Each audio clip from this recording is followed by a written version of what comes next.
তৈরি করে দেখাবো মাছের টিকিয়া। কোনো রকম বাটাবাটির ঝামেলা ছাড়াই এই টিকিয়াটা তৈরি করব। এই টিকিয়াটা খেয়ে কেউ বুঝতেই পারবে না যে এটা মাছ দিয়ে তৈরি করেছেন। খেয়ে সবাই বলবে এটা মাংসের টিকিয়া। এতটা মজার হয় এই টিকিয়াটা এবং এতটা ফ্লেভারফুল হয়। এই টিকিয়াটা ভাজার সময় পুরো ঘর ঘ্রাণ দিয়ে ভরে যায়, এতটাই সুন্দর হয় এই টিকিয়াটা। দেখে নিশ্চয়ই বুঝতে পারছেন। তো কথা না বাড়িয়ে রেসিপিতে চলে যাচ্ছি। এটা বানানোর জন্য আমি এখানে বুটের ডাল নিয়েছি। আমি 1/3 কাপ পরিমাণ বুটের ডাল সারা রাত পানিতে ভিজিয়ে রেখেছিলাম এবং এটা ফুলে বেড়ে গিয়েছে। এবার এর মধ্যে দিয়ে দিলাম 1 চা চামচ লবণ এবং 1/2 চা চামচ হলুদ। এবার এখানে 2 কাপ পানি দিয়ে এটাকে সেদ্ধ বসিয়ে দিচ্ছি। খুব ভালোভাবে সেদ্ধ করে নিতে হবে, যেহেতু আমি এটা কোনো বাটাবাটি বা ব্লেন্ড করব না, তাই এটাকে খুব ভালোভাবে পানি দিয়ে সেদ্ধ করে পানিটা শুকিয়ে নিতে হবে। এরকম যখন পানিটা শুকিয়ে যাবে তখন এটাকে নামিয়ে নিতে হবে এবং সাথে সাথে গরম থাকা অবস্থাতেই এরকম কোনো ম্যাশার বা পিষনি দিয়ে এটাকে ভালো করে ম্যাশ করে নিতে হবে। আপনারা ভিডিওটা দেখে বুঝতে পারছেন কতটা স্মুথ একটা পেস্ট তৈরি হয়েছে, মনে হয় যেন ব্লেন্ড করা।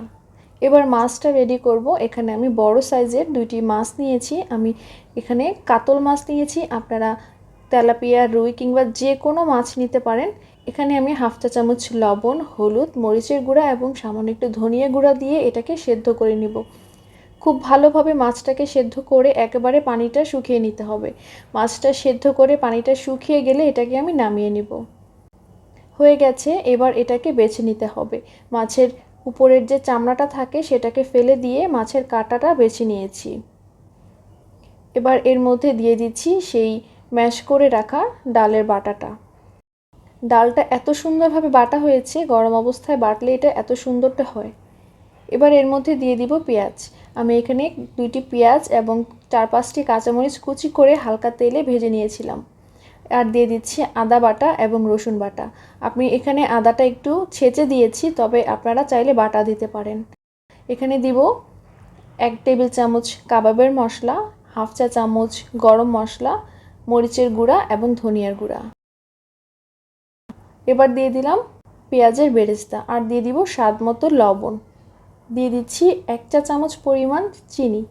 চিনি এখানে কাবাবের টেস্টটা খুব সুন্দরভাবে ব্যালেন্স করে নেবে। এবার দিয়ে দিচ্ছি আমি এখানে পুদিনা পাতা এবং ধনিয়া পাতা। ধনিয়া পাতাটা আমি ফ্রোজেন করেছিলাম, তো সেটাই দিয়েছি। আর দিয়ে দিচ্ছি একটি ডিম। এবার সব কিছু একসাথে ভালো করে মেখে নিচ্ছি।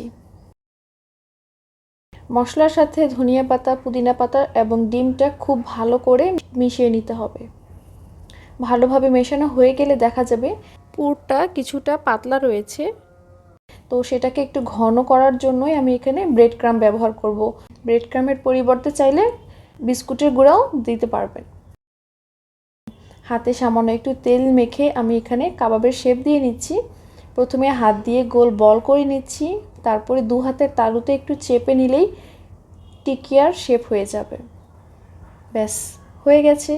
এবার একইভাবে সবগুলোকে বানিয়ে নিচ্ছি। সবগুলো বানানো হয়ে গেছে।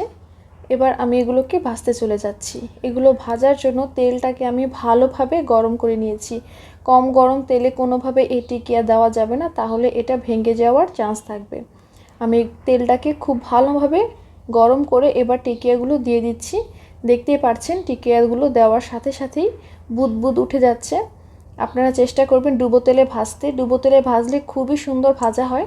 অনেকের ভুল ধারণা থাকে ডুবো তেলে ভাজলে তেল বেশি খায়, আসলে না, এটা ভুল।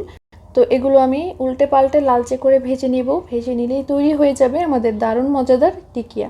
আপনারা চাইলে এটাকে ফ্রোজেনও করতে পারেন। টিকিয়াগুলো বানিয়ে আপনারা একটি জিপলক ব্যাগে ভরে ডিপ ফ্রিজে রেখে ফ্রোজেন করতে পারেন এবং নামানোর সাথে সাথেই এটাকে গরম তেলে ছেড়ে ভেজে নিলেই তৈরি হয়ে যাবে দারুণ মজাদার টিকিয়া।